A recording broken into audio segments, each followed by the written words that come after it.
Hello, this is part A of your diffusion and osmosis lab. I'm going to be walking you through a quick demo, and hopefully you'll be able to see everything as I try and navigate the video on my iPhone. So here we go. This is your setup here.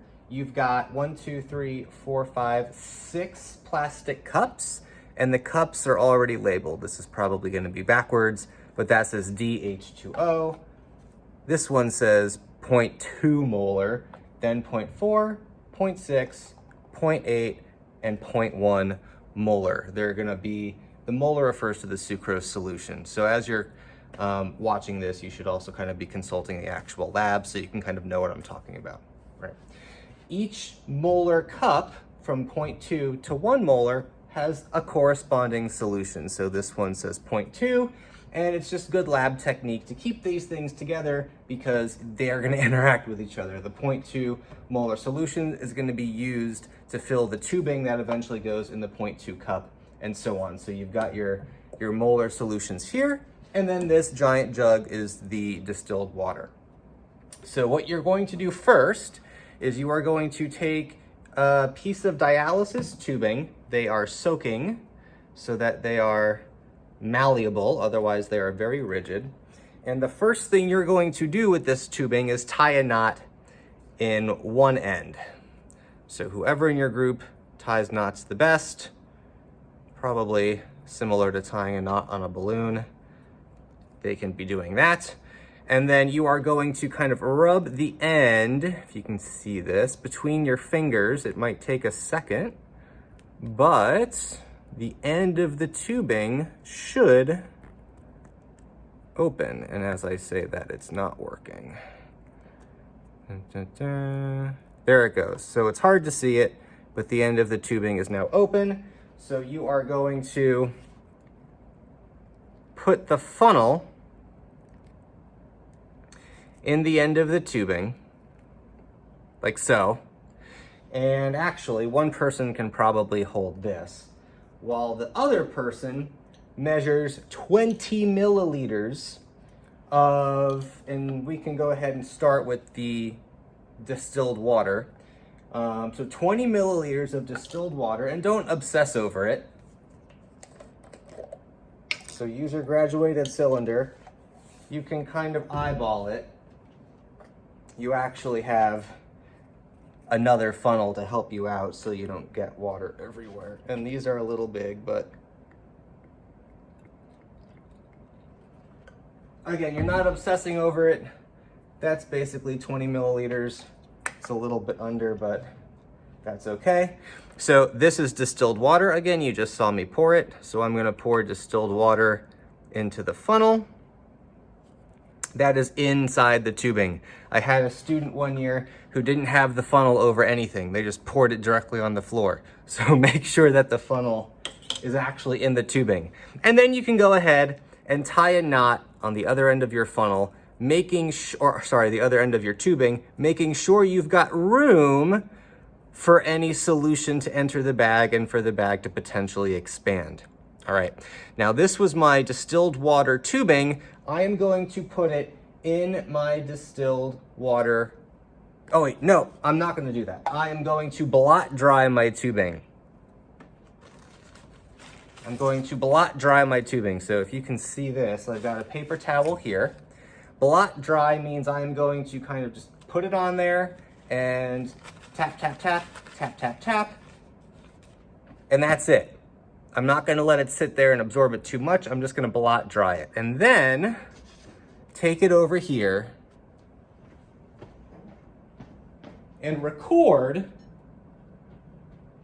the initial mass on my balance.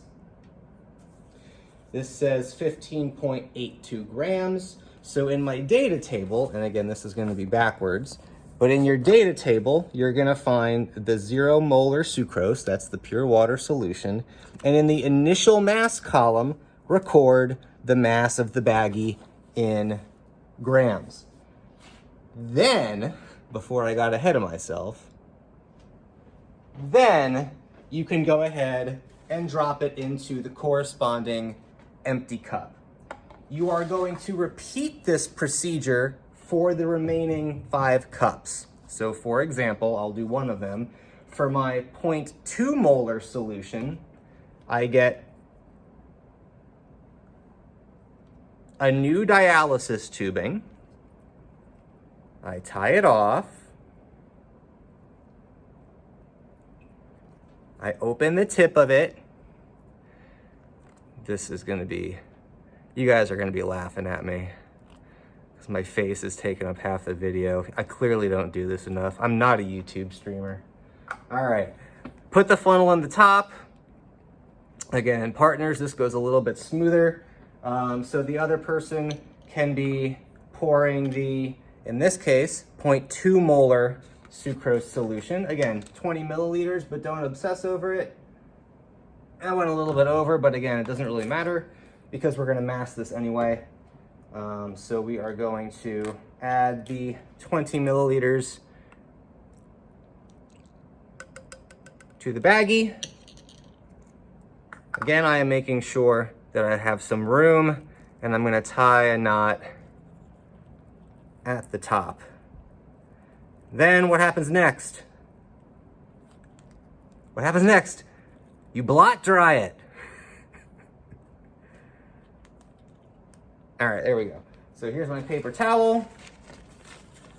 I'm going to blot dry, tap, tap, tap. Do this on camera.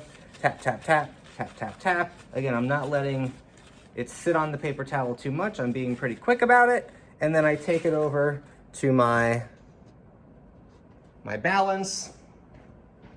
I tear the balance to make sure it's set to 0. I mass the tubing, 21.41 grams this time. I had a little bit extra in this one. And then I take it back. Well, I record that in the data table. I take it back, and just so I don't forget which cup it came from, I put it in the corresponding 0.2 molar cup. Repeat, repeat, repeat until all the tubings are done. So just to clarify, the molar solution that is in these goes into the tubing, not the cup. The tubing gets the molar solution. Once every cup has been made and all the masses for the starting bags have been recorded, you fill each cup with the water, the distilled water. So the volume of the cup itself is distilled water. And you want to fill the cups about 2/3 of the way through so that the bag is submerged. And again, all 6 cups will be filled with distilled water, and we're gonna wait 20 minutes. And in those 20 minutes, you're gonna start the setup for part B. So let's go ahead and say that you've done all of that. 20 minutes has passed. You've come back to part A, which you've probably set off to the side, and you're going to dump the water out. So you can dump the water out of the cup into the sink. It's just water and sucrose water. Take the baggie out. Again, remember which cup you're using when you do this. Blot dry the bag again, very quickly, tap, tap, tap, and then take it over to the balance to mass it a final time. This is your final mass after 20 minutes sitting in distilled water. Oh wow, this time my final mass is 21.08 grams. I'm gonna record that in the final mass column of my data table. And I'm gonna repeat that for each tubing. And the tubes can just get thrown in the trash when you're done. And the sucrose solutions can get dumped down the sink. I'm gonna calculate the change in mass, and I'm gonna record it in the class data table that you'll have access to in class. So this is part A. Rewatch it if you need to. I hope this helped, and I'll see you in the lab.